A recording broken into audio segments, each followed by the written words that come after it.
Hello, everyone, and welcome once again to the Peak of Serenity podcast. I am one of your hosts, emallson, and I am joined, as always, by my co-host, Anomoly. Hello.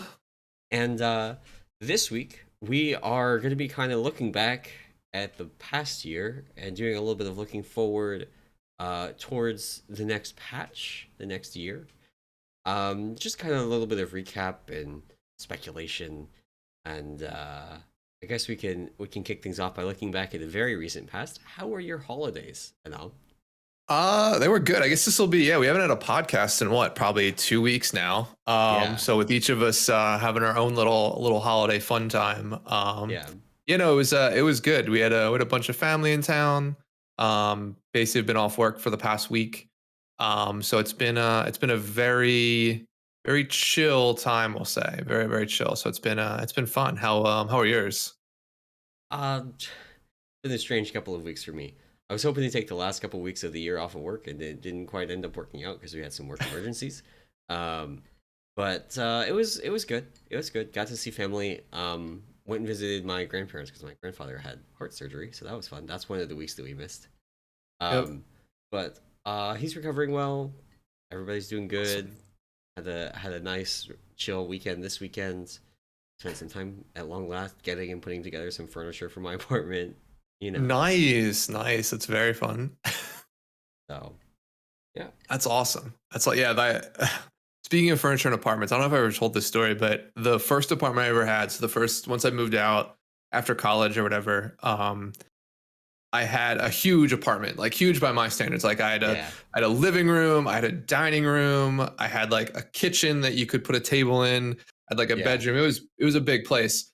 And I lived there for a year. And in that entire year, I had three pieces of furniture outside of my bedroom. And it was like a desk that I put my TV on and my computer on, a yeah, couch that sat in front of it, and then like my computer chair. Like I had an entirely empty room, like I just never put anything in. So like, yeah, yeah. I mean, furniture's fun. that sounds about. Mine's not that extreme. I had in my like dining area, I've got a table. In my living room, I've got my work desk. Um, and then I've got the stuff in the bedroom, and that's actually about it. That's about all the furniture Nice. in that had been in my apartment. I finally went and guys, I was like, okay, I need shelves. I Put need stuff up. Maybe, shelves on which to place things. yeah, maybe you'll stay a little bit. Maybe you'll stay a little bit. That's awesome. That's awesome. Well, cool. No, it sounds like, I mean, sounds like it maybe not as I guess it seems like you still had a little bit of work to do. I, of course, have Yeah, done nothing for like a week, which has been nice. yeah, But jealous. yeah, now, well, I get to open up my email later tonight, and we'll see how Ooh, well I don't do. open it tonight. Open it tomorrow morning. So the only problem is I have, for whatever reason, Oh I'm an right, you have idiot, but I haven't. international stuff, right? Yeah, so I have international stuff for my company, but I also have a meeting every Monday morning at 7:30 with part of my team. And so I have to open up my laptop at least to cancel that meeting because I'm not going to hold it tomorrow. But it also means I'm going to see a bunch of emails come in. So I have the type of personality where I'll start like reading stuff, organizing, and then get set up. So hopefully not too long. But yeah, well, God, back to work, man. Back to work. Yeah. Um, not as excited. So, but yeah, I guess maybe we'll can jump into a couple things. So to be fair, not only have we not done a lot in terms of podcasting, Blizzard hasn't really done anything in terms of the game over the past, 2 weeks. I think they took off, I think they had the 2 weeks off, say the week of There Christmas and then the last week, right? there have Both been off. So we haven't seen. zero PTR updates since our last podcast.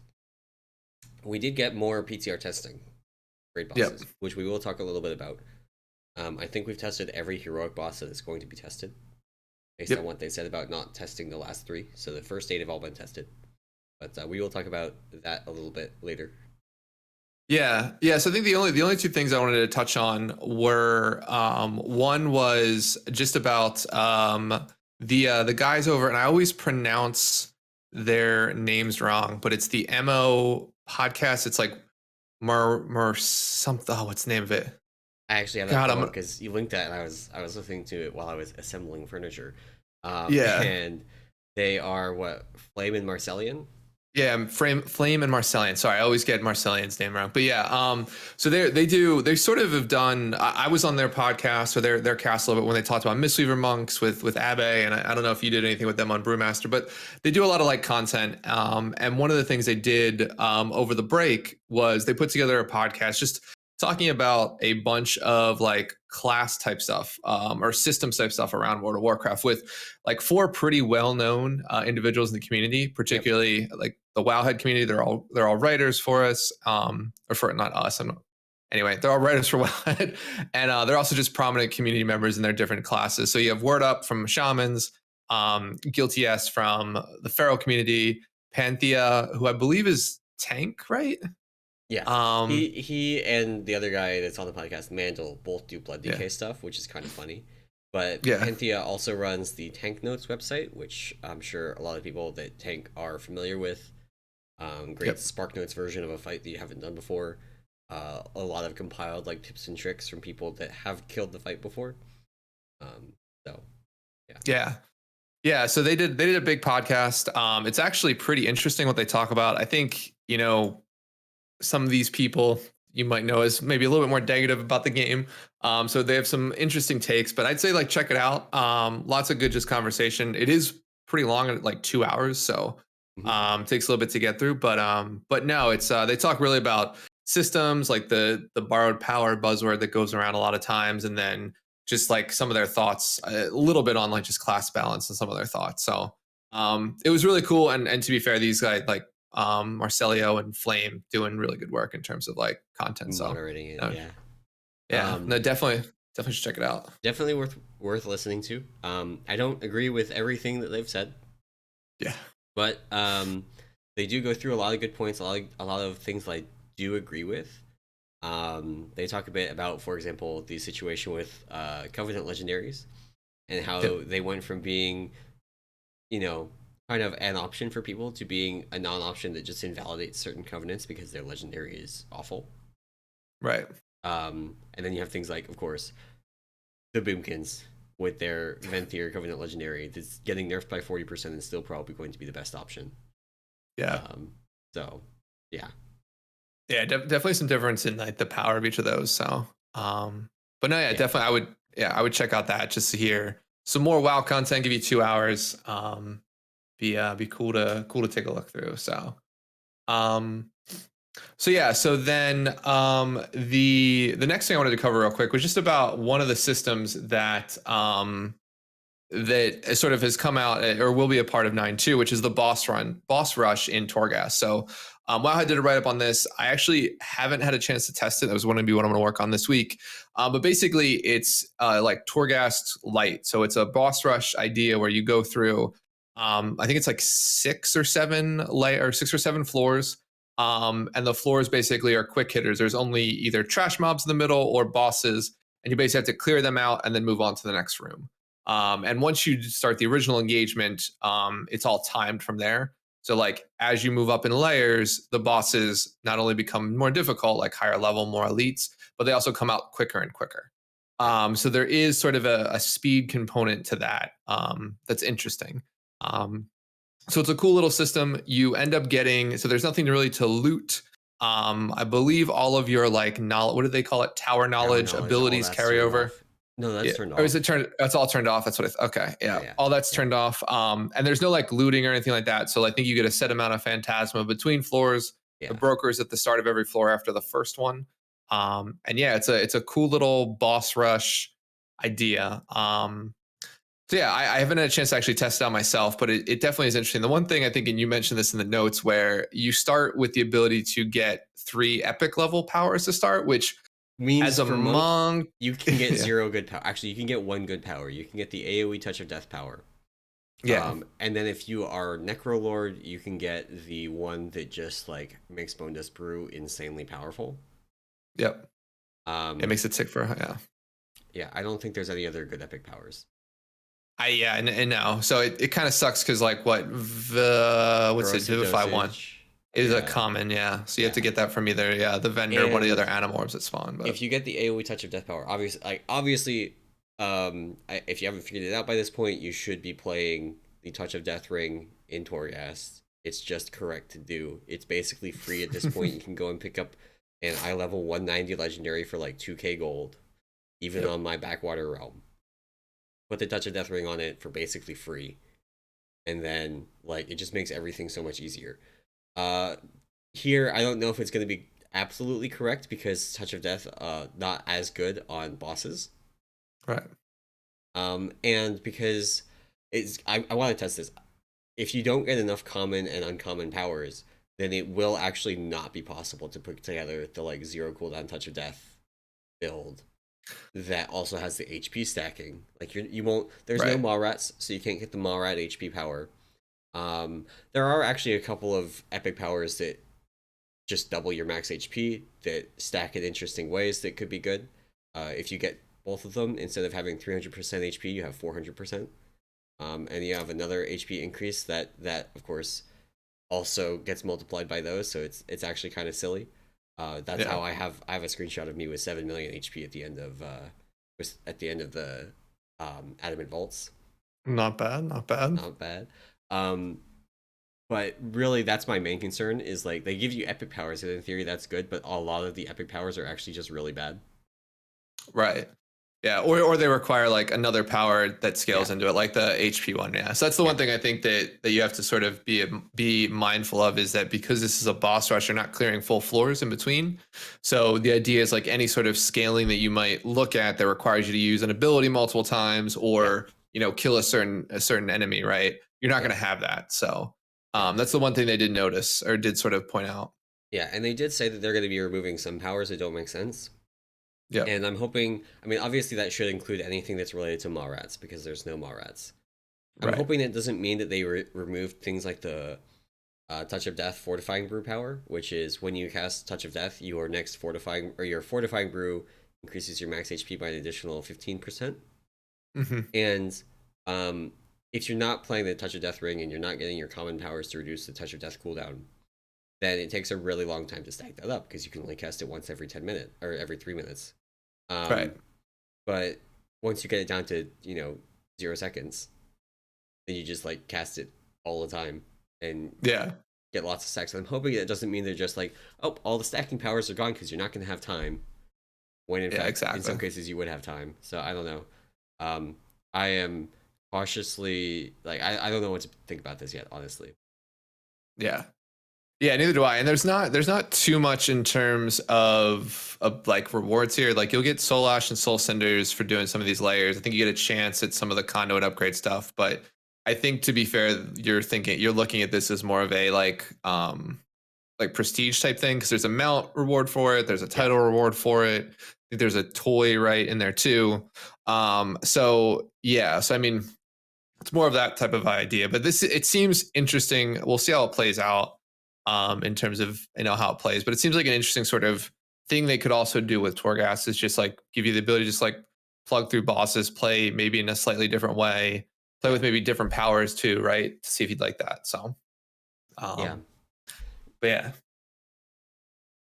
All right. Well, I think that was like at least the two things I wanted to catch up on before we jumped into some of our big topics for today. So I think I split this up into two areas, and I guess Emallson, whichever way you wanted to walk through, we could. So I want to do a little bit of a PTR boss review, sort of talk through some of the bosses, some of the I yep. think you did a bunch of testing. I've So be tested able probably every boss except the boss that people care about most, which is unfortunate. and Yeah, yeah. And I've done zero, so all of my knowledge is based off watching people stream it. And then Max did put out a video doing his review. I watched through that. yeah, So yeah, so I don't know I don't know how if you would do that. And the other thing we wanted to do was just do like a full year interview, talk about the highs, the lows, the interesting things that have happened, at least in WoW over the past year or so. yeah. Um, so yeah, so I don't know which one you want to jump into first. I'll let you decide. Yeah, we can just go like front to back in the raid, the Okay. raid layout is similar to Castle Nathria. There's a bunch of forking paths, and so that means there's not really a strict like second boss or third boss or fourth boss, but you have this kind of like first boss, then second through seventh bosses, and then eighth boss. Yep.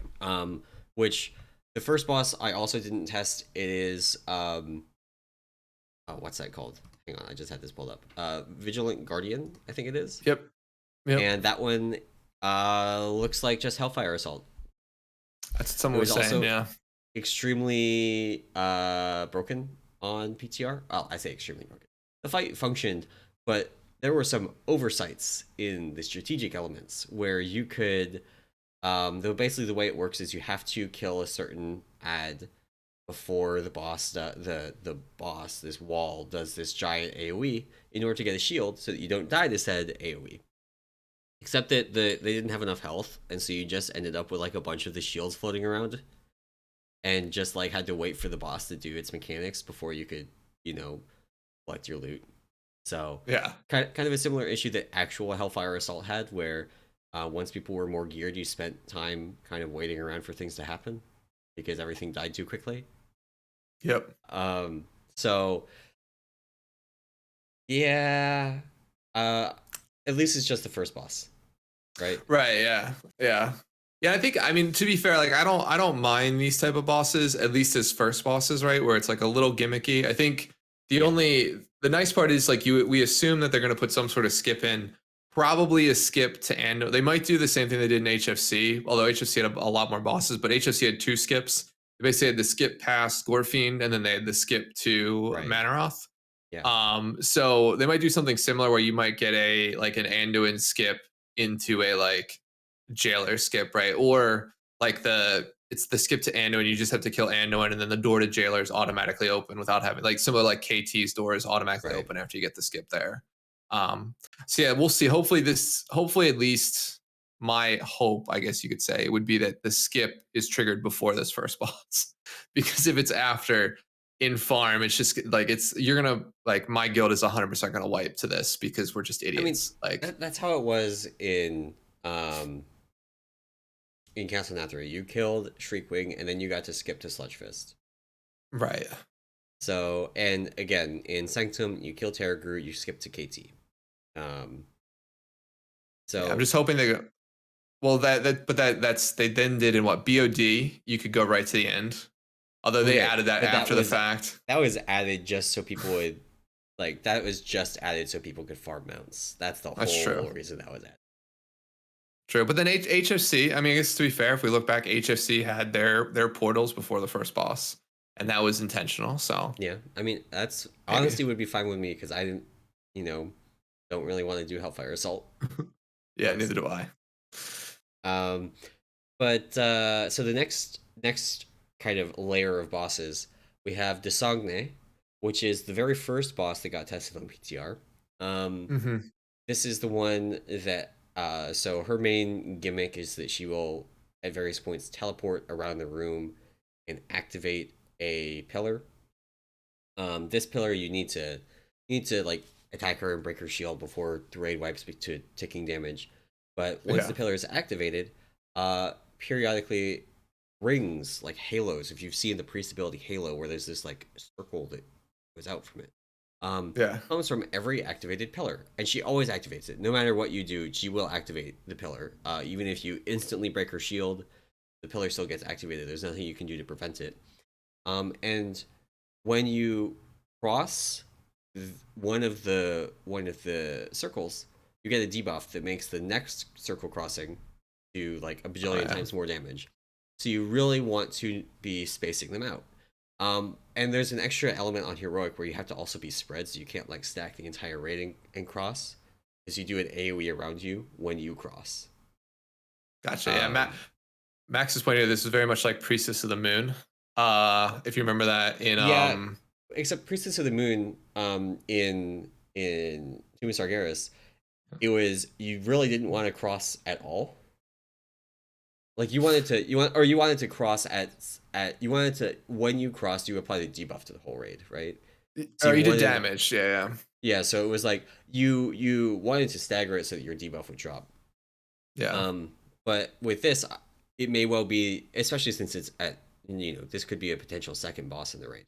It may well just be that you have to do a bit of a spread.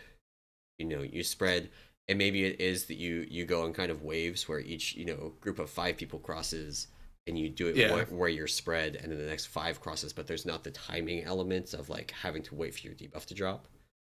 Yeah, so it'll definitely be slightly easier than that for sure. Yeah. Um, But yeah, I mean, it's a pretty good boss. I enjoyed it. It's um going to be actually, I think, pretty like as far as second bosses go, especially. This is like one of the better ones that we've had in a while. Like this is significantly better than Eye of the Jailer. Um, oh yeah. and let's see, the other ones we had Huntsman, and you could either go Artificer or Sun King. Yeah. And I would say this is probably going to be better than any of those three. Maybe not Artificer, but at least better than KT, better than Huntsman. Oh yeah, for sure. Yeah, especially day one Huntsman, which was an absolute cluster. Where we're just doing like 30k damage a tick on his bleed, which is great. Yeah. Speaking of Artificer, one of the other bosses you can do second is Artificer Xy'mox, who, if you remember from Castle Nathria, we did not actually kill him. He teleports away. Yeah, right at the end. And so he is back. I do not know for sure whether you kill him this time or if he teleports away again. I hope he teleports away again and we see him next expansion. But it's a very different fight that actually takes some of the same elements from the Castle Nathria version, namely the portal, and combines it with other things. So you've got your portal, you've got your stasis trap, but all the other elements of the fight are different. And so you take those two things, and it completely changes how you interact with the fight. This time, the fight goes through distinct phases. It still has HP-based push timers, but when you push, mechanics get canceled. So one of the mechanics during the main phase of the fight is that rings will go from either the center of the room to the outside or from the outside into the center, and they basically just kill you if you touch them. So you use the portal to cross. Easy peasy. Those rings go away when you push. So I expect on Heroic pretty quickly it's just going to devolve into skipping every ring, and you just don't do any of the fight mechanics. We will see if that's actually how it pans out. It really depends on scaling. And then oh yeah. Oh, sorry, I was gonna say the ring mechanic looks really cool. It looked like a lot of movement, like a lot of like blink class and stuff like that. I think are gonna easy time with it, but I think what the tank mechanic. Okay. So the tank mechanic, much like in original Xy'mox, you need to run away from the group because it does fall off damage. But then it grips everybody in the raid to you. Oh. And if they are on the wrong side of the wall, they get gripped through the wall and die. If there's a stasis trap between you and them, they get hit by the trap, get stuck there, and probably die because a wall's coming. If they are on the other side of the portal, they get gripped through the portal and go to the other side of the portal. Interesting. Did you test clearing stasis traps the same way you could, like with like DKs or rogues or stuff like that? They stay there. They actually, even if somebody steps in them and gets trapped, and then you kill the trap, the trap is still there. So you're basically that'll be interesting.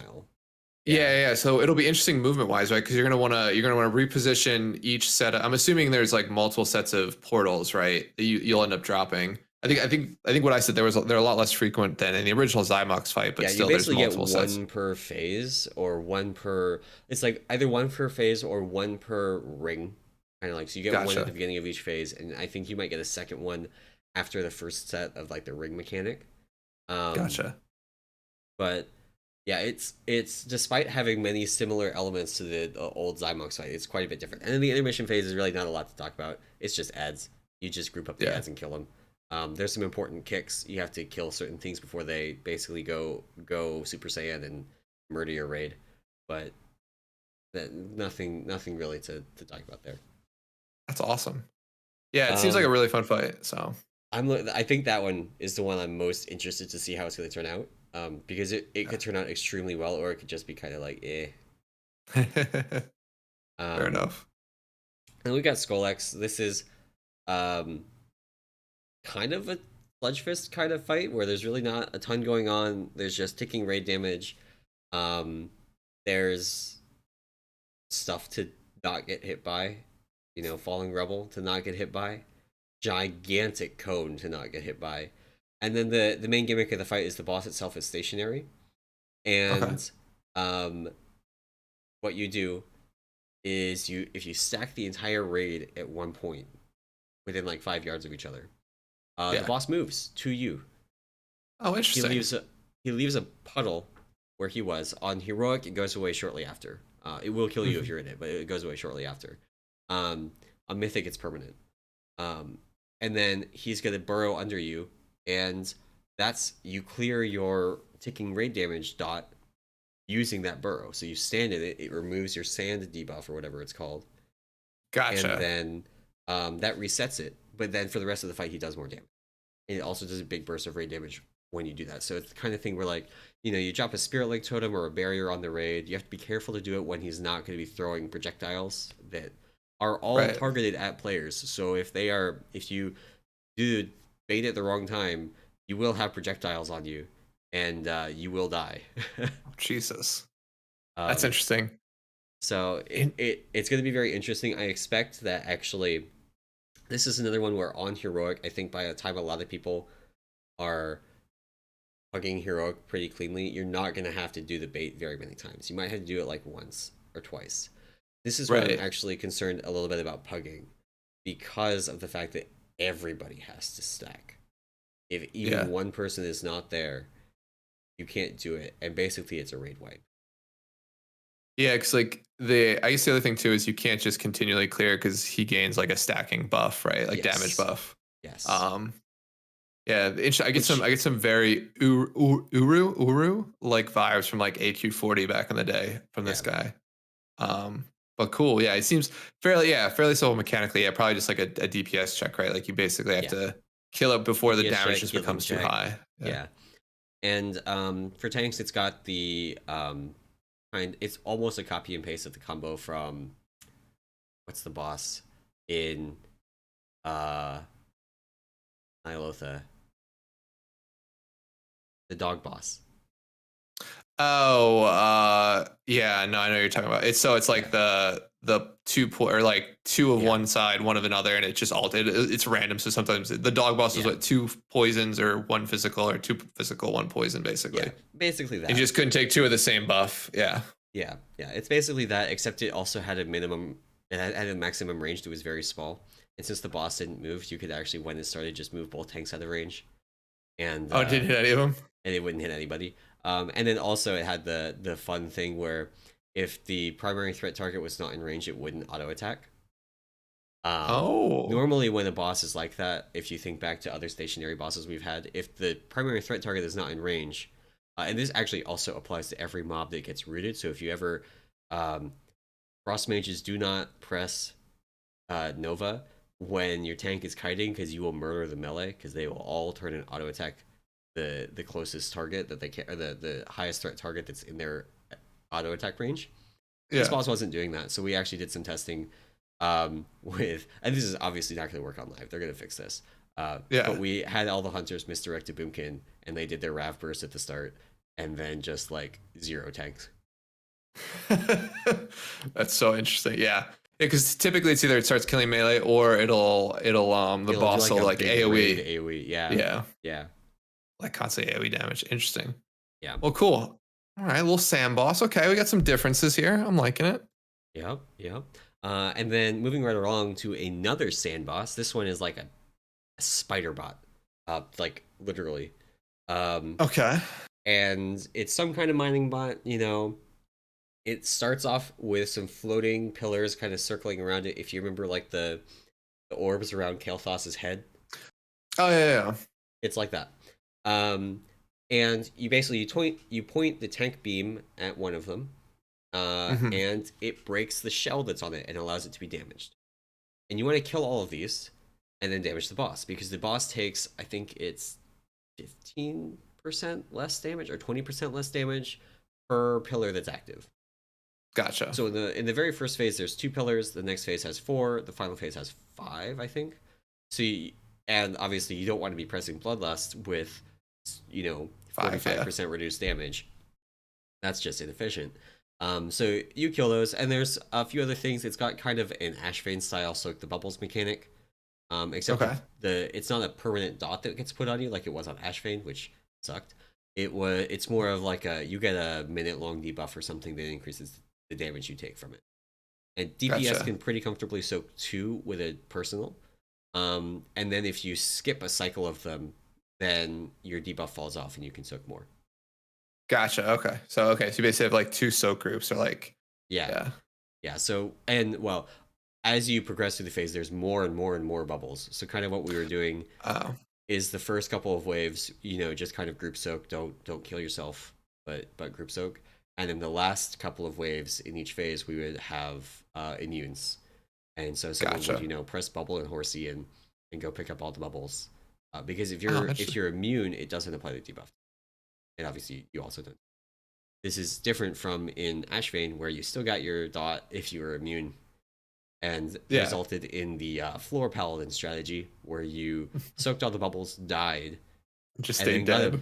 B-res and Yeah. soaked more with an immune, and then died again, and they repeated the process one more time, which Oh was man. kind of shit.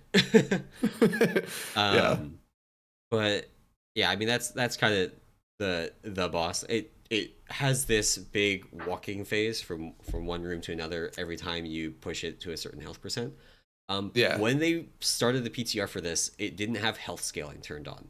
So 10-man groups and 30-man groups had the same health on the boss. And so if you watched one of the big Oh wow. streamers, you would have seen the health basically like, get tripled like 3 pulls in, because it had 25 million HP. Well, my Yeah. group was testing with 10 people, and it also had 25 million HP, and it also didn't have its health meaningfully increased. So it really was just like they forgot to turn the health scaling on. Yeah. Yeah. Yeah. Um, Interesting. And then we got the prototype Pantheon. This is a council style boss. You start off with 2 prototypes of the Hmm. Shadowlands Pantheon. I think you start off with the Bastion, like a prototype of the Archon, and then a prototype of the Primus. And they Okay. have some abilities, like if you're familiar with the final boss of, um, wow, I'm bad with names today.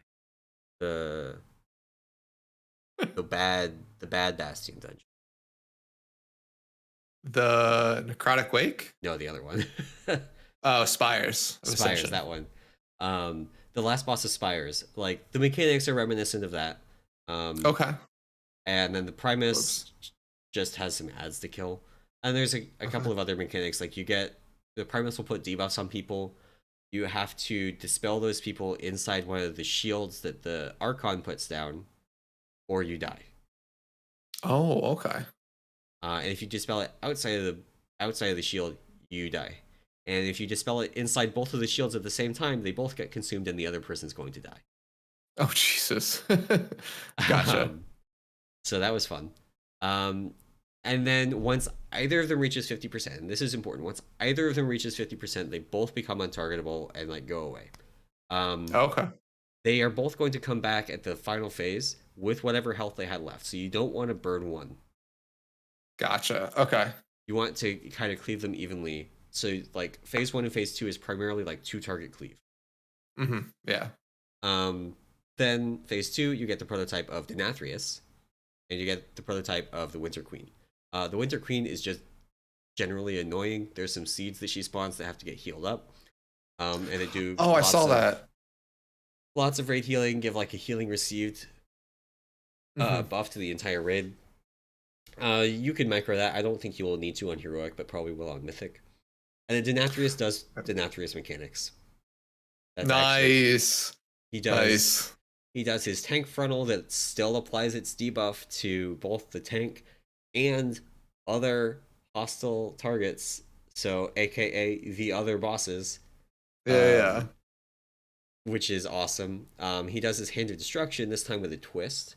So, Hand of Okay. Destruction comes out, everybody gets a debuff on them, and you have to run away and spread out because it's going to send out basically prideful projectiles from everybody in the raid. Oh, I saw that. Yeah. I saw this on the video. Yeah. But this time, instead of like a ton of damage and a stun, it gives you a permanent stack of Burden of Sin. Gotcha. which I don't think interacts with anything else that I can remember. Maybe it's got something on Mythic that it does. It's just a stacking dot, basically. Gotcha. But I mean, if the entire raid stacks with a Hand of Destruction, you will all just die because you will all get hit Right. by 19 times 4 other projectiles and immediately fall over. Yeah, that's a ton of debuffs.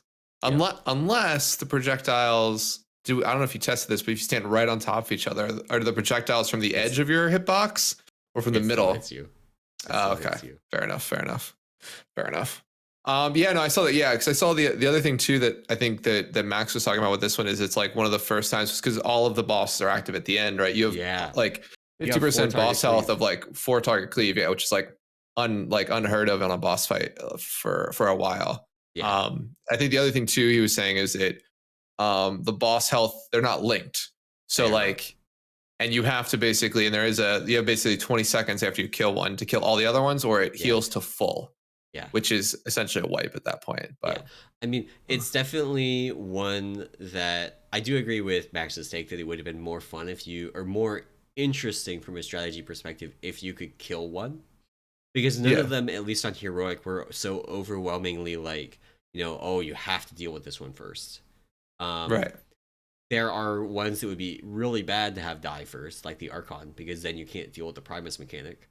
So you would never want to kill the Archon first, but you could kill the Primus first and not really suffer from it. But the Primus by itself is not very dangerous, so maybe it's better to kill the Winter Queen first, and then maybe you don't want to kill Denathrius first because it implies this helpful debuff, So there's just like interesting things there, and I think it is actually a council boss where it could have worked to let us, kill them in any order we wanted and like be able to prio one if we felt that we needed to.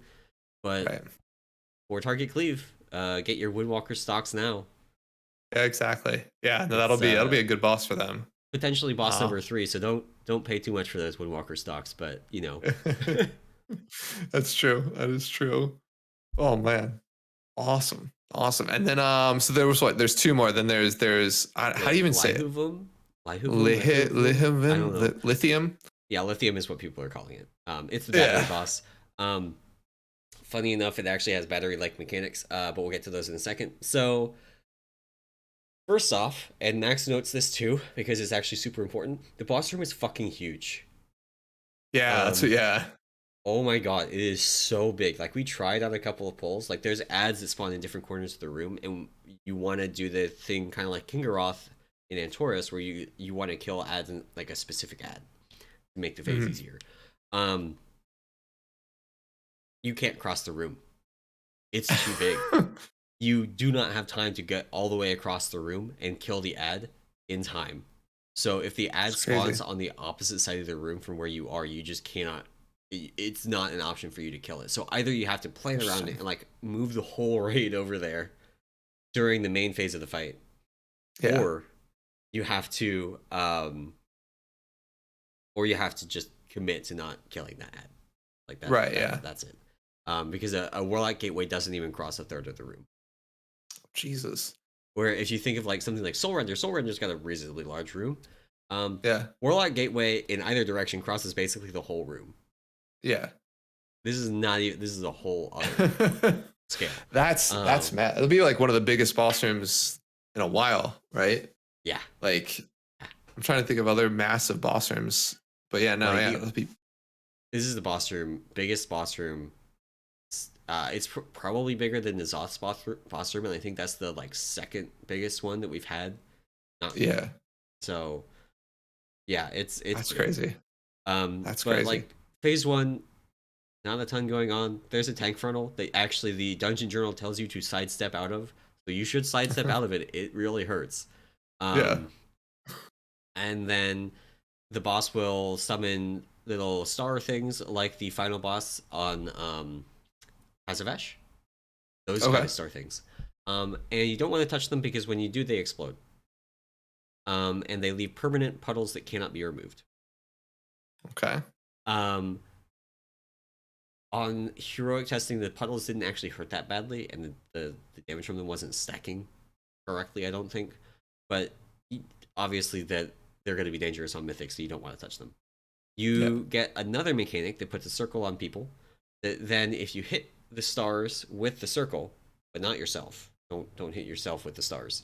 Um, it kills the stars, and there's no puddles. Oh, okay. So the whole idea is basically, at least on PTR, you were able to stack the stars. So you would have Okay. everybody that got them just like move to a marker, drop them, and then hit all of those stars with the stack, the circle thing, and just remove them. And Gotcha. just get like the room is huge, but you could basically stay in the same 20 feet of it for the entire first phase. Okay. And so what we did is like we parked ourselves next to two of the spawn points for the ads, and we would go and kill those, and then the other two just like the other thing. So there's four different kinds of ads. One of them basically didn't work on PTR. It did work, but it was buggy. And the way what you could do is you could like taunt it off into a corner and let it stay there. It would just stay there forever, never do anything. And then the others, like there's one that does a big knockback when it dies, and you want to be careful with that one because it can knock people into the stars or into the tank funnel or into any number of other bad things. There's basically a copy of the Guardian from this tier that summons the sentries. Not very dangerous, hits the tank pretty hard, summons sentries, kind of annoying, not a huge threat. And then a bunch of like little ads that on PTR didn't really do anything, you just kill them. And then on Mythic they apparently summon stars, like they give people stars to drop, which is then makes them significantly more dangerous. Yeah.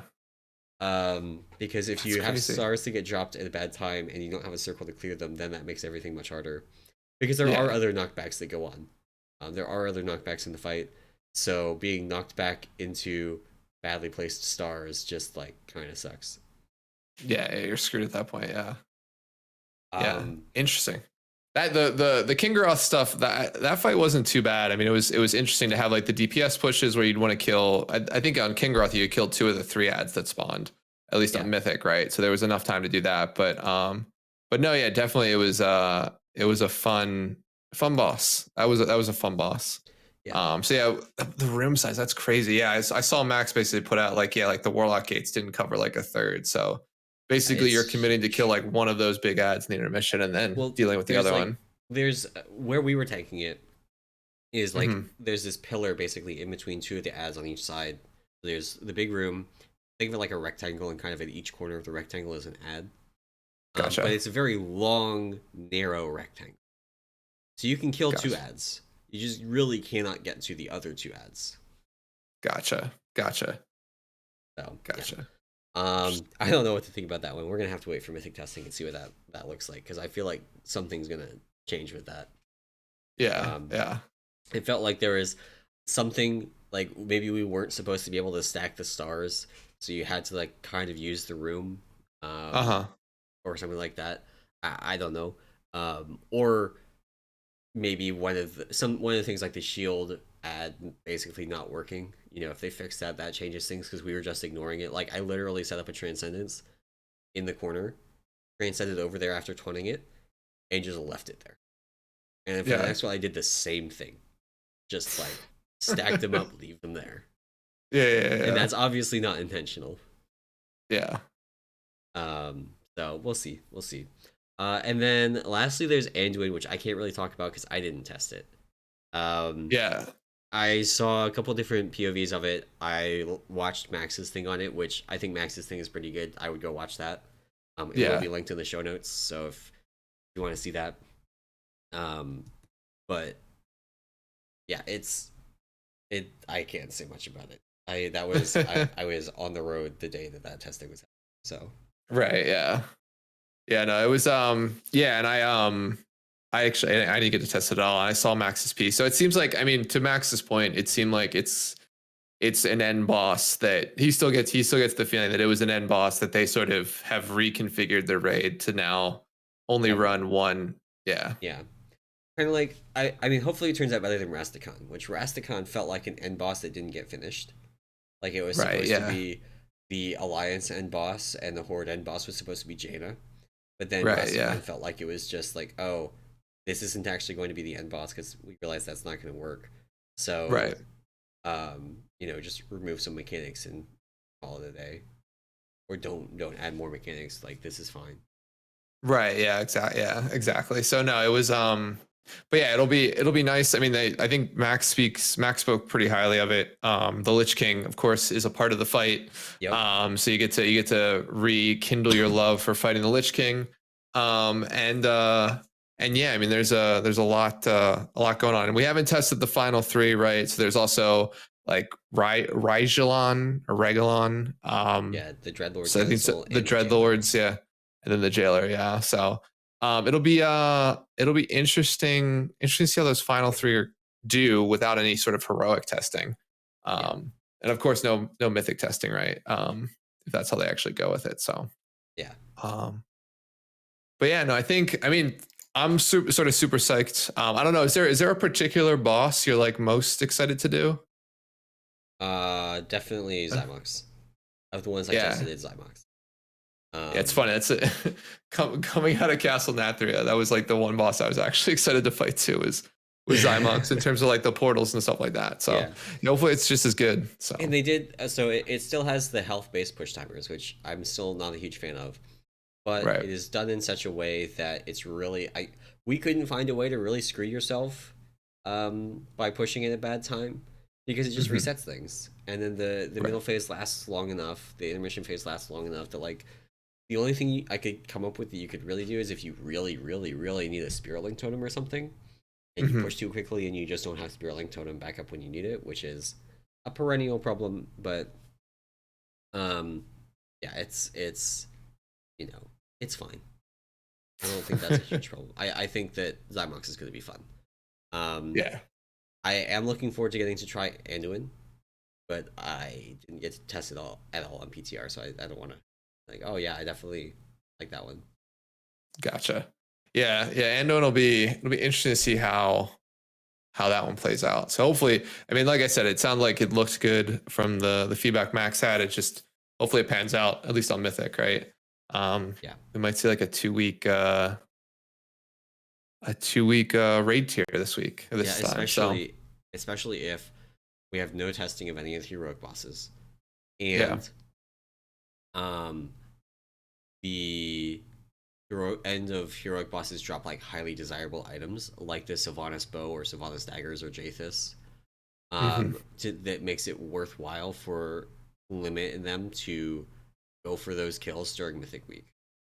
right, yeah, exactly, yeah, yeah. That'll be the I think the thing that we're all looking at. So um, well, cool. Well, I think that's a decent review there of the boss fights. We got about 40 more minutes, and I think the rest of the time we wanted to spend sort of walking through or just taking a look back at the year, right? So, pretty elongated year in terms of what happened. I think as I was looking back, I was like, not a lot was put out in WoW. Like we had our one big patch in June, right in the middle of the time, but there wasn't really much Yeah, between it. But there was a couple sort of I think highlights that sort of I wanted to touch on. So I did a little bit of a write up to do that. So I guess we'll start with like the start of the year.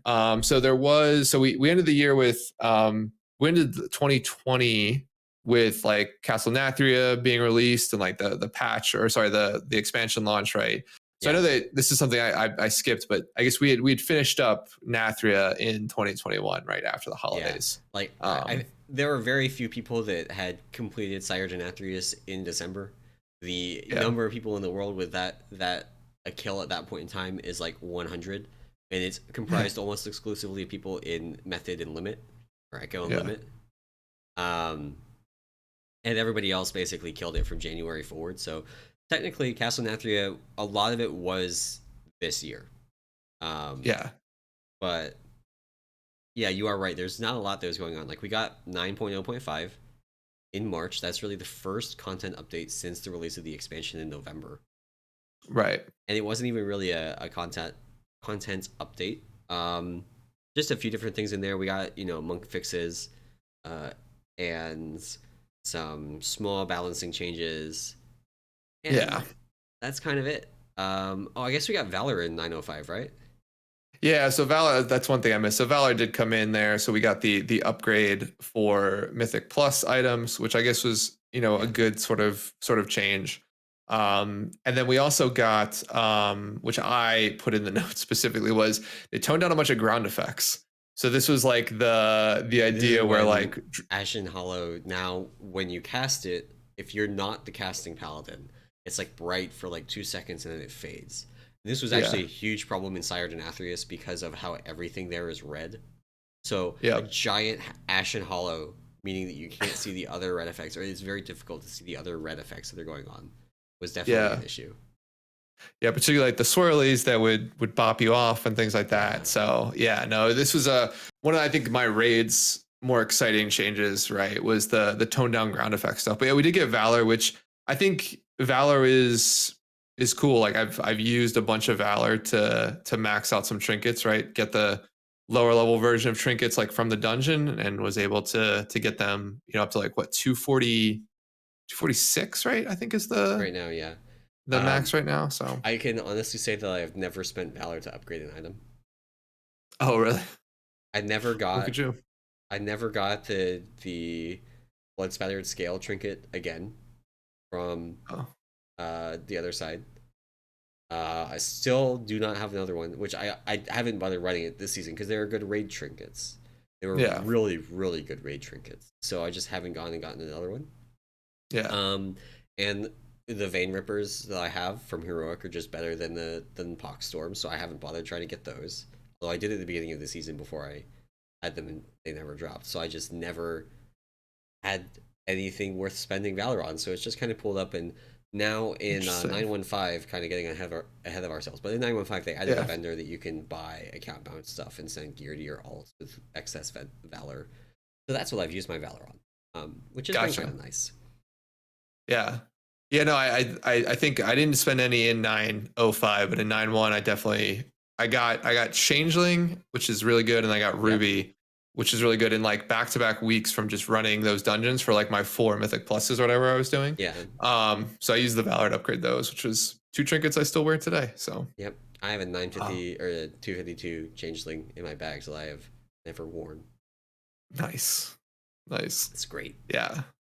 Yeah, so that was 905. That was in March, right? So Yeah. basically from like the beginning of the year till June is when Sanctum Domination, really the big content, the 9.1 content patch came out. So yeah, with 9.1 we ended up getting a bunch of stuff. So Sanctum, which I think we'll talk about in a little bit. We got Tazavesh, which is really cool. But I guess we'll sort of go one at a time rather than just skipping through. But Tazavesh Mega Dungeon was a blast. To be Yep. fair, oh sorry.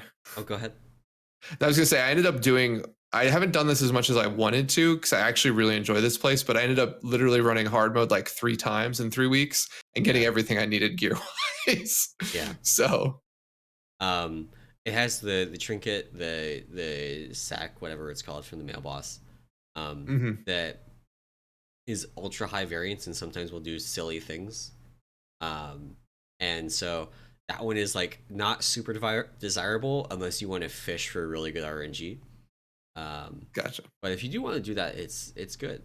Um, yeah, I really like Tazavesh. I've tried pugging it a couple times. It is shockingly difficult to pug. Um, Really, I didn't. and Hmm. it's not the bosses; it's the Huh? pets. All the pets in the trash in the first part that people just kind of like baseball. Yeah, yeah, yeah. I And could. Okay. there's a little bit of issue with the bosses, like the final boss of the kind of first wing, where you have to cross the I hate that the boss. barriers and get the kicks. Yeah. Um, that one's trouble. And then actually, funnily enough, the um the market boss, whatever it's called, where you have like the destroyer and then the bastion Goliath and then the gnome that goes Oh crazy. yeah, like the three. Yeah, yeah. Yeah, that one. Um, Interesting. People don't know what to do with the debuff. They don't know to eat the orbs, and so you end up with Yeah. just like so many orbs you literally can't move. And is there? I mean, it sounds like you put it a couple times. Have you had any issue with like the symbol boss, like after the Murloc area? Haven't gotten Okay, fair. Well, fair enough. there. Fair I enough. have Fair I enough. have not successfully pugged that far. Yeah, yeah, Um, yeah. so yeah. Um, Actually, I take that back. I did do that in the semi pug. We had like 2 guildies and 3 other people, so it was like mostly pug. Um, Gotcha.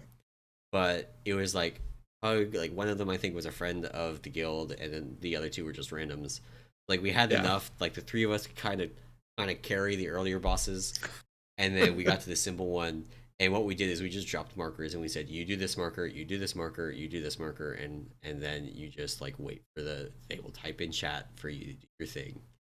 Gotcha. And Yeah. very much top down, like somebody looked at it, typed in chat, and just absolute top down control. Yeah. And it was Yeah. fun. It's all really. Yeah. Gotcha. Gotcha. Okay. Oh, not bad. I mean, I think that Tazavesh is a dungeon. I think the mega dungeon idea is really cool. I think it's becoming, I think maybe too formulaic. So I hopefully they either start in 10.0 with one, or like they just don't do it in 10.0 at all. Just because I think like the idea now, like that's the one thing that WoW I think is annoying about WoW right now for me, is that it's very formulaic in its like, all right, release '05, like lessens the restrictions of like some of the stuff. 9.1 new raid, mega dungeon, new area. Yeah. 9.2 maybe not a new area, but like an expansion on something, and then like 9.3 final raid or whatever, and probably new area. So I think it's, they stop that maybe. I don't think that it being formulaic is necessarily a problem. I think the dungeons, like Tazavesh is certainly, I think, has a lot more similarities to Mechagon than it does to Karazhan. Yeah. Karazhan was such a different dungeon, like just different. Um, Yeah. and I wouldn't mind to see them innovate, like do more different things like Karazhan.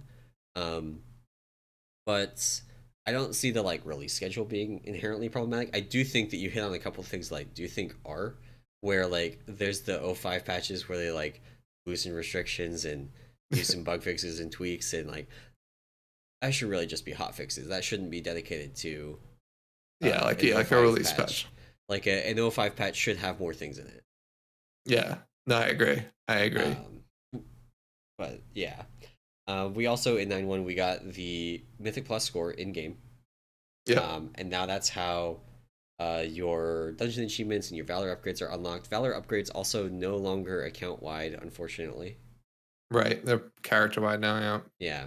Yeah, which I find For pretty character annoying. speed. Although I actually do not have, because I got extremely lucky with gear early in the tier. I got my heroic weapons from Painsmith. I got my Oh wow. mythic weapon from the 9. I got um my domination stuff pretty early on. I think I had all the dom pieces the first week, and my domination set like complete the second week. Wow. So I just like didn't need to run Mythic Plus, so I Yeah. didn't, and I don't have the 2K achievement yet. I'm at 1,980. Nice, Need nice. to do Yeah, I literally any don't, dungeon. I'm trying to, so it's still season 2, right? Yeah, In okay, so then yeah, I have the season 2 stuff, but yeah. I did that really, I had, to be fair, I haven't done a Mythic Plus dungeon in like probably a month and a half, like before yeah. November. Like I don't I think do I've done them a on Mythic Plus alts. dungeon in 9.15, so Yeah, I've um just done them on alts. yeah. Um, Um we also got Covenant Legendaries, which we touched on a little bit earlier. yeah. Um, Love the one this, love from this. Venthyr Monk, very good. Actually, I feel like Venthyr ones in general are like above par. There's the Venthyr Monk one, the Venthyr Boomkin one. I think the Venthyr one for Shaman is actually pretty good too, but I don't remember for sure. I don't think it's better Yeah. than their other ones, but I think it's like good. Um, Yeah. and I feel like there's a couple others that just like have good Venthyr Covenant legendaries. Yeah. But yeah, no, yeah, the Covenant Legendaries came in, and yeah, I mean, this is the reason, the huge change to Mistweaver, right? Like the reason Mistweaver, I think, is considered a very good healer now, in terms of just its HPS, is just Yeah, purely based on this legendary. yeah, There's a couple. I mean, they did some hot fixes behind the scenes to some of the logic, right? With the Fallen Order as a spell, which is helpful. I think this was 9.1. 9.1 was when they standardized the the monk number adepts you of get, right? adepts you get. Yeah. Yes. Yeah, the type and number. So it was always 4 of whatever your main spec was, but they normalized it to 2 and 2 of the other specs, right? Um so yeah, so no, it was got Covenant Legendaries, which, to be fair, we thought thought Venthyr wasn't a possibility. This is the one thing looking back is I will never underestimate two things: haste and cooldown reduction anymore. Because like I missed the haste stacking from Nyalotha on Mistweaver in terms of like I downplayed it, how good it was in my head, and then I didn't think for Sinister Teachings you could generate the events needed to actually make the cooldown worth it. And now it's like the easiest thing in the world to play.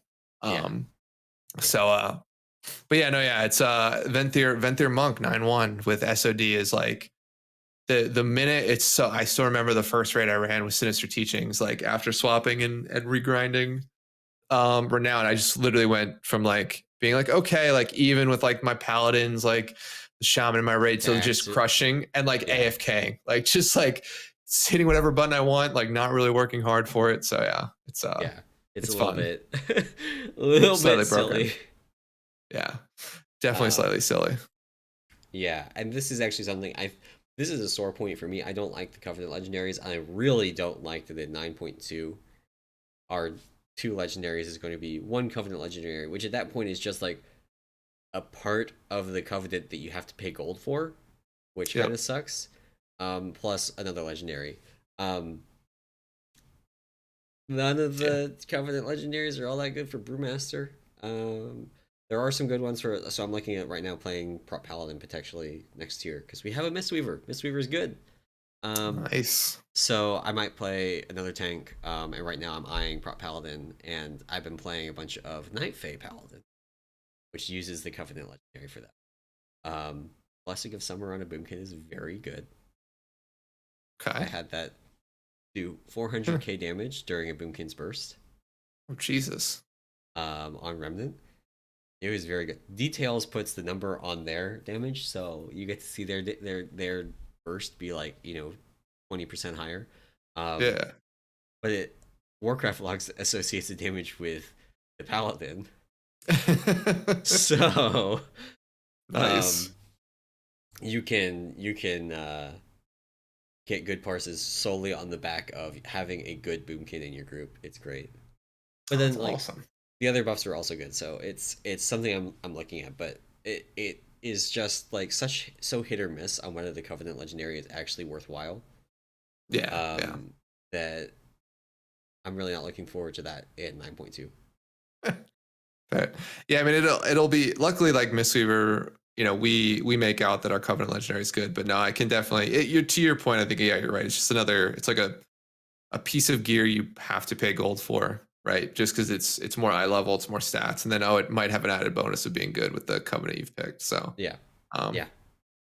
So I guess the other thing too that came in 9.1 before we touched on the raid is they added like the knowledge progression, tower knowledge progression, and Torghast, which I think was really good. I think that's something that Torghast probably needed from the start, some level of progression. It actually is really noticeable when you get to the higher levels of it.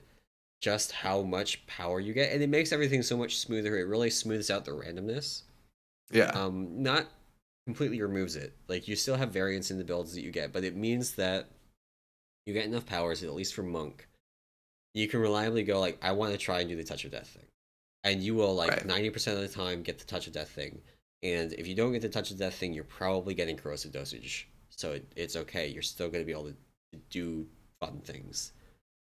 There are other classes that I've done that are not quite as well off because they just don't have a very deep pool of good powers. Like, classes where taking the haste Obleron armaments is like one of the better things you can do. So I do like the system. I kind of wish that like it had something like what they added in 9.15 for the Archivist Codex reputation. Which we'll otherwise not speak of because it sucked. I didn't put that on the list. Actually, I didn't mention Korthi at all in 9.1. Yeah, okay, fair enough. That's for a reason. It was totally forgettable. That's true. So, in 9.15, they added a thing to the Archivist Codex vendor. When you're exalted, you can buy a thing that increases reputation gains for your alts by 50%. And I wish there was something like that for Tower Knowledge because it actually just kind of takes a while to get. Like I ground out enough soul centers for a couple legendaries on my alts and still I'm only like halfway through, maybe 2/3 of the way through the tower knowledge. Oh, yeah. So takes a bit. I will tell you the funny thing that I found out. I don't think I told the story, but the one power that unlocks the adamantite vaults, right, when you get a perfect score, you have to buy that power. I don't know if you noticed this, but before you buy any power, everything's grayed out. It's all grayscale, desaturated, right? And then when you pick it, it lights up. The one for adamantite vaults, the border is gold, even when it's not selected. Really? And so I thought I was done with tower knowledge, and weirdly enough, I would run most of my Torghast with a mage buddy, so we'd do it together. He hated doing Torghast, needed the thing, so I'd do it. And then one Friday night, I ended up it was maybe a Friday, whatever. One night I was like, I'm gonna sort of run a bunch of Torghast, get some of these get finished up. We haven't done it this week. I'll do it on my own. And did it, and I perfected it, and I didn't get to adamantite vaults. I was like, what's going on? This is weird.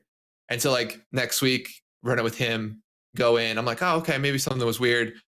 Run a couple other ones without him, don't get it, even though I perfect it. I'm like, what is going on? And finally, I'm looking through and I click on the adamantite vaults one, and it buys it. I'm like, I literally spent probably 3 or 4 weeks without that one purchased, and never even noticed it because he ended up buying it. And I was like, I always ran it with him, so we always got it. But yeah, that was my only gripe with tower knowledge. It's just they didn't desaturate that enough if you didn't buy it. So yeah, I'm just an idiot. So. I did a bunch of carrying guildies through it on my monk because it's just once you cap out the tower knowledge and you get so many extra anima powers, it's actually very easy to just perfect it, and you don't really need anybody else. They're actually you have these other people, and they are most useful to you on the first floor, where you kind of still suck because you're playing a monk. But then you get corrosive dosage, or you get touch of death, cooldown reduction, or both, and you just kind of become his god and just kind of just blast the rest of it. And they're basically there to get you through the first floor slightly faster. Exactly. Yeah. No, that is that was my tower knowledge fun. And then of course Sanctum of Domination was released in 915. The big raid. I feel like that deserves its own episode for a full recap, but high level thoughts. Good. I don't think there's, other than KT, which we talked about, I think ad nauseum in certain cases, I think the raid turned out really well. I didn't mind Sylvanas. I think I personally have a very high threshold for what I consider an annoying boss, or a boss that bothers me. And in that regard, I feel like Sylvanas was fine as a final boss. Wouldn't make my top 5, but I still think it was good. I think the rest of the raid, there was some really fun fights in it. The 9, the first time doing it was cool. The 9 sucks now doing it because it takes about 45 minutes to kill that boss. But no, the rest of them, Soul Render, the middle part was really good. Soul Render, Paintensmith, Remnant, I really enjoyed. Guardian's just fun now because you get to blast a bunch of HPS. It's just a good time. And then there's KT, which is but no, I'd say solid raid, not terrible. And I'd actually probably say I think it was better than Castle Nathria for me. So I think Nathria. Okay, fair enough. But I think for me, the Nathrius is great. Sludge Fist is great. Xy'mox has issues, but is fun. And those 3 kind of carry Castle Nathria for me. Yeah. This raid really has Paintsmith. That's one boss that I really am stand out. This is fun. Remnant can be, but all the push timer changes during farm have just made it frustrating. It's well, how are we going to screw over our timers this week? Yeah. And Fate Scribe is really annoying. I don't like that boss. KT, same deal. Guardian is fun. I do like Guardian. Soul Render. Yeah, okay, Soul Render's pretty good. The 9, agree about it being a million years long. It feels longer than it feels like Sylvanas length, even though it's a 4-minute fight or whatever. There's just so much time with nothing going on. There's always that point, and it's always every week it's between 30 and 40% health on the boss, where I look at I'm playing, I'm zoning out, healing, and then I'm all right, boss should be dead in the next 5 or 6 seconds, zoning out, and I look over and the boss 40%. I'm what the fuck? We've been here for forever. It's been 10 minutes now. Yeah. Oh Yeah. yeah, that I saw our first kill. We 6 healed it. I remember. God, Yep. it We took did the same forever. thing. So, We did the same thing. but yeah, Yeah. I mean, I guess I mean I can see those 3 bosses from Nathria sort of carrying it above SOD. I think Then SOD. again, I don't know. there was Soul Legion Generals and Council of Blood in Yeah, Castle Nathria, so win some, lose some. that's true. That's true. I forgot. Yeah, I try and push Stone Legion out of my head, Yeah. but no, yeah, I think solid rate. Yeah, maybe next week we should do a little bit of where we'd rank these bosses Yeah. from SOD. We can do Yeah. that. Yeah. Oh, and then sorry, the other 915 thing, just real quick, flying Woo. was input, which Uh, I do. I don't do world quests. I'm not in the world, so I don't use this. This is like the least amount I've used flying yeah, it's ever. actually kind of funny. So you can't fly from zone to zone, so you can't like fly from Ouroboros to places, right? Yeah, And unlike in BFA and Legion, where unlocking flying unlocked it in Broken Shore or in Nazjatar, uh, it doesn't unlock it in Korthia. You can't fly in or the Korthia Maya. or the Maw. Yeah, So this is definitely the least I have ever used a flying unlock ever. yeah. I get more use out of it on alts because I level the alts and I get to fly while I'm leveling the alt. I will tell you that I forget on my shaman that I have flying. So like I'll like land in the Maldraxxus place and I'll just get on I'll do like Ghost Wolf and Ghost Wolf into Covenant, right? Because it's just like I don't Yeah, ever remember yeah, to fly. So yeah. it's just quicker, yeah. Flying's useless. All right, so final patch, which was just in November, the 915 patch, which I guess we could call this like the quality of life patch. Yeah. Right. I didn't list out everything, but I mean like the biggest things, they made Korthia a ton easier for both alts and mains to sort of get through ton more progression things. Only reason I finished the Archivist Codex rep. The only reason. Yeah. Torghast now is this 915 is when you do unlimited Torghast. There's no longer a weekly cap. You can just collect if you want to spend like a week or a night, I'm sorry, running through Torghast 50, 60 times, get your soul ash, you can do that. Yep. A lot more like alt stuff. They added the covenant swap, so once you max out a covenant, you can just swap to any other covenant whenever you want. So you can actually swap sooner. So like I have on my paladin, I have not maxed out any covenant. I have not maxed any of them at 80, but I can still swap. It's just that you don't get to keep the cosmetics. Gotcha. Well, and so they still allow you without the quest to swap? Oh, I mean, I haven't tried switching back to Venthyr. I'm pretty sure I can though. Okay. I had Venthyr at like 78. Gotcha. I thought you needed 80 to make the quest go away. It might be you need any character on your account. Oh, okay. So it might, okay, fair enough. Actually, let me go do that. I'm gonna go right now. I'm gonna log in. I'm going to see if I can swap back to Venthyr on my paladin. Gotcha. It might be it's going to make me do the quest. You're right. It might be account wide though. I think I remember reading that. I don't remember. We're gonna find out because I'm gonna be kind of annoyed if I swap to Night Fae. So I swapped to Night Fae to play around with the buffs, and because I wanted to help my raid leader pick up his rank 1 hunter parse on Guardian. Blessing of Autumn, very good for BM hunter. Gotcha. So wanted to do that, so I just swapped to it. I was at 78 on Venthyr. I just didn't want to like get those last 2 down. I was like, whatever, I'll go Night Fae. Yeah. So if this is gonna tell me that I have to do those quests again. I have to do those quests. Which I mean, I can just max out the Night Fae right now, right? I can max out Night Fae. I'm at like 70 right now, so it's not gonna take that long. But it would be annoying if I went to like swap back to Venthyr for raid for other bosses because still good, still very good. Exactly. I forget. But then they also, I guess, while you're sort of checking that covenant swap stuff, the other thing they did sort of remove is the AoE cap. So AoE caps are now removed, and they basically just did what they probably should have done from the start. Is rather than having a hard cap, you just do reduced damage when you hit more than 6 mobs with an ability, but it's spread across all mobs that are hit. Yeah. Right. Versus like being a hard cap of like only hitting the first 5. So it definitely cleans up, really Mythic Plus situations, but even like raid situations where like you'd end up with like some mobs just naturally higher because they've skipped it. So it was an instant swap back. I have not maxed out any Like my Gotcha. I misremembered. My Venthyr is 68. Gotcha.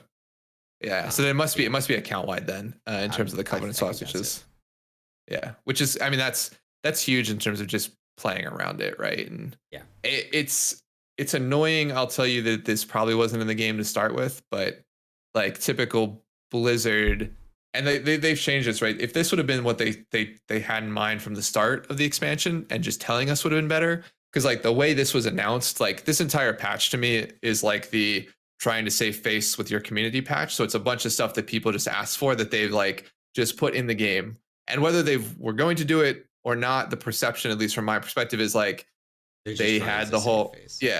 they had the whole like lawsuit issue and a lot of the stuff that happened over the summer, Yep. a lot of the awful stories you hear coming out of it, and then all these changes, or which have been things people have like asked for months about with the game, start coming in. So Yep. almost like they should take feedback during beta or alpha and build the game to start like Imagine. that. Yeah. There's also one of the other things from this patch. We got Legion Time Walking and the Time Walking Mage Tower.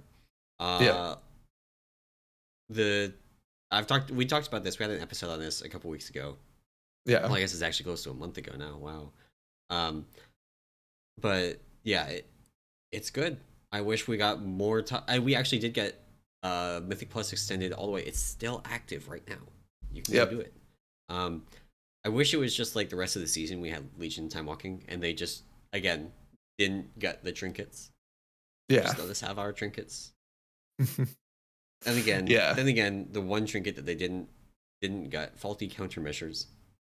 We have a DK or I guess Demon Hunter now that is in Vault of the Warden's jail, because he's trying to get a faulty countermeasures, and he's run like 100 of them. Oh, He really? stopped running them at +2 because he's got enough Valor now to just max out the eye level on it. That's funny. Yeah. So yeah, no, they Legion Time Walking has been cool. And then I mean the Mage Tower I think was just it's still some of the best content Blizzard's ever done. So slightly different doing it now. I would say it's not as fun, I'll say. But it still was cool that they did it. So it definitely was a lot different. It was so much different doing it now than it was in Legion. Well. And we talked about this before, but like I do think Brewmaster benefited so much from the rework this expansion. And this is actually kind of getting into the last thing we wanted to talk about, which is kind of like the highlights from the year, our personal highlights and things we're looking forward to. My highlight from this expansion has definitely been the Brewmaster rework, or like rework. Like we've still got stagger. A lot of our abilities didn't change, but the way our mitigation toolkit now works is so much different, and it still has rough edges. Things like the purified chi stacks that we get being able to expire is just really silly and doesn't need to be there. And needlessly punishes you for like having an intermission. But it's good. It plays a lot better. I'm very happy with the changes that they made to Brewmaster this expansion. And that's definitely my highlight. Like even excluding borrowed power, which Brewmaster honestly doesn't have a ton of because all of our legendaries are kind of eh. Well, I mean they're good, but they're not like class defining in the way that certain classes like the Venthyr legendary is for. So going in and doing the Mage Tower was honestly so much nicer than it was in Legion. No, that's I mean, I would say that for Mage Tower for Mistweaver, like we ended up with a lot more CC, but it's on different timings. I think for me, the reason I didn't enjoy it as much was that it was so different. I also have a problem going back and beating things once there's newer things out. Like I very rarely enjoy going back to like do something I've already done. Particularly if it's just as hard or like the difficulty's still there, right? Like I'm fine going back in old raids and crushing them and getting like Translog and stuff like that or mounts, but Mage Tower was like but it sounds like people still enjoyed it, so it's definitely a huge highlight it's also this year. Been an ego check from some people in some discords. Some people in some tank discords that thought they were hot shit and tried to do the Mage Tower and realized maybe they weren't as good as I thought they were. Which I don't know. There's like a I kind of enjoy that. Not gonna lie. The ego check. Yeah. Yeah. Yeah.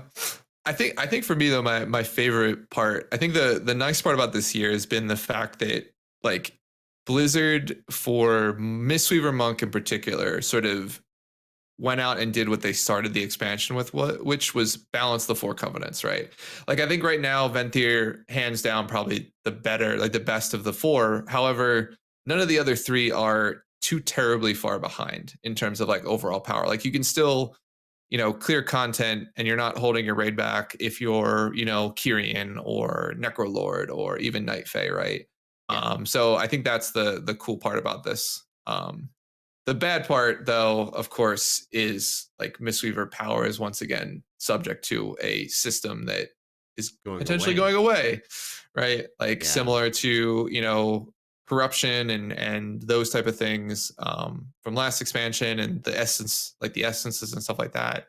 And then previously in Legion, which it was just a terrible rework anyway. The like the artifact and stuff like that was so much of our power was in there. So no, I mean I think for me that's I guess that's the one downfall. But no, the cool thing is they've nailed what they went out to do, which was balance covenants, at least for one spec, right? Which to be fair is probably a win in their book. Yeah.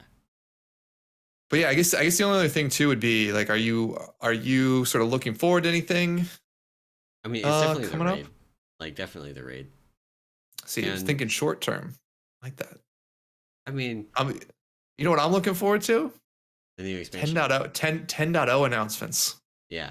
10.0 announcements. But I am not sure if I'm looking forward to that after seeing some of the cutscenes that are in the 9.2 PTR. Oh yeah, I haven't watched any of those. I need to do a little deep dive on that stuff. Yeah. Yeah. I don't think we're gonna be having any lore corners for a bit, I'll say. Fair enough. Fair enough. Oh god, now I can't wait. Yeah, maybe as I'm trying to figure out old GraphQL this week, I will put on those in the background and start watching some cutscenes. So yeah, damn it. Yeah. Well, I mean, I'm just excited for maybe new content. Go back to level 50, re-squish ourselves. Yep. Level another 10 levels. And like, I mean, I really hope. I hope. Next expansion, all of the borrowed power gets condensed down to tier sets, legendaries. That's my hope. That's what I want. I selfishly want to go back to the old legendary system before MOP, where like they were just like would be okay with that. Like they were like single items that your raid as a group built, right? And only certain classes got them. Like the cool thing, the MOP thing, which is where they did this with the cloaks, was like cool as a one-time thing. Like it got less over again. Yeah. Yeah. This is what I'm saying. This is sort of like the formulaic idea that into the HFC rings. Yeah. Yeah. From the rings, they went into Legion specific ones. So like spec specific ones. And then we got the same thing. Well, I guess, did BFA have legendaries? No. Did your neck kind of? No legendaries at BFA. And then they came back here with them in Shadowlands. So yeah. And I mean, I really like how legendaries work right now. I would not be opposed to having something like we had the Sylvanas daggers, which honestly could have been like your raid builds the legendaries for your rogues. Like that could have been just like the Cataclysm daggers for, and honestly would have been better because our rogues now would have mythic daggers instead of one of them having. I think one of them has one mythic and the other one has two heroic. See, that's the opposite, where I think all of our rogues have mythic daggers, and we've seen one or two staffs from KT in staffs. Nice. I have a KT staff. Yeah, you do. Oh, great. I think I do. So dumb. Because I can't trade it. It's 259. That's true. That's fair. Yeah. There's no Brewmaster weapons on the last two bosses. Yeah. That's so funny. Yeah. So no, I mean, I think it'll be interesting to see what 10.0. I'm predicting as we look forward, right? Probably a summertime. So like before the end of August, like 10.0 announcement plus Friends and Family Alpha. We're going crazy. So in 6 months, get 9.2 out the door and then quickly pivot and start to get working on 10.0. Yeah. Which, fingers crossed, I'll get some kind of beta or alpha access this time. I did not get any to Shadowlands. Oh, I mean, I got it twice on my account. I know you did. I know you did. So maybe, I mean, hopefully you get in there. That'll be, yeah. But yeah, no, I think that's the one cool thing I think I'm looking forward to is just get us out of Shadow. Like, I feel like we always do this with any expansion where you're just like halfway through, you're like, just get me out of this. But with like, I don't think in BFA I ever felt this awful about the game. Like, BFA had its problems, and like even going through like what was that, like Nazjatar and that, like the 9 or I guess 8.2 patch into 8.3, I still was like excited to play 8.3. Like now I'm like, if they were like, oh, we're gonna do a 9.3 too, I'm just gonna be like, I'm probably just logging off for a little bit. Like, I mean, clear Sepulcher and then go from there. I feel like it's just missing over and over again on the Covenant stuff is really the ultimate issue here. Like, there's the AoE stuff, which honestly didn't really matter to me ever, but it's just missing over and over and over again on the Covenant stuff in just really frustrating ways. And that is what it is. That is quite a note to end on. Sorry to be down. On a high note, raid soon. Should be like February, it looks like. So we will probably start getting Mythic PTR testing in the next week or two. Oh yeah, because they're going to be coming back from holidays. This is going to be their first week back, so I don't know that we will get PTR this week, like raid testing this week, but definitely the following week I would expect to start seeing Mythic PTR testing, which is another thing in the very near term that is exciting. I don't know if we're going to be able to finagle 20 people. I may have to like try and put together a coalition of people that can actually do PTR testing, because like we have between the two raid teams in my guild, we have like 14 people they can reliably do PTR, which is really not enough. And we kind of flesh that out sometimes with people that are friends of the guild, but it's just hard to find 6 people, right? So I think we might try and find like another guild that is in a similar situation where they just don't have enough people to do full 20-player Mythic raid testing. Yeah, it'd be cool to. Oh god, I need to change maybe my schedule, and then maybe I can do some testing. That'd be fun. But be interesting. I think I've only tested. I tested a handful of Ny'alotha bosses, and that was about it. But I was also not. I had a lot less people that reported to me at work, so I had a lot more free time, I'll say. Yeah. So, well, cool. I think that was a good little recap episode there. So yeah, I think that about wraps things up for this week and for this year. Well, last year, I guess, at this point. It's now January. That's true. And that's it for the show. Thank you all for listening. If you enjoyed it and you want to support this show and the other work that we do over at the Peak of Serenity, you can do that over at our Patreon at patreon.com/Peak of Serenity. And of course, we welcome you to come and join our Discord, which you can do, patron or not. The lounge channels are just a great place to hang out and chat with other monks. We've got lots of information through our questions and discussion channels and our theory crafting channels, as well as just like FAQ channels and like that. Yep. And of course, all of this is also available on our website at peakofserenity.com. But thank you all for listening, and we will see you next week. Bye. Oh. Wait, you think? I was going to say what we were going to talk about next week. Oh, sorry. We talked about doing like a deep dive on Sanctum, right? That's true. We'll deep dive Sanctum. We'll go through all the bosses, break it down, how progression went, do it all. I like that. Yep, I like that. All right, so next week we will be here talking about just like a recap in depth of Sanctum of Domination. But until then, we will see you later. Bye again.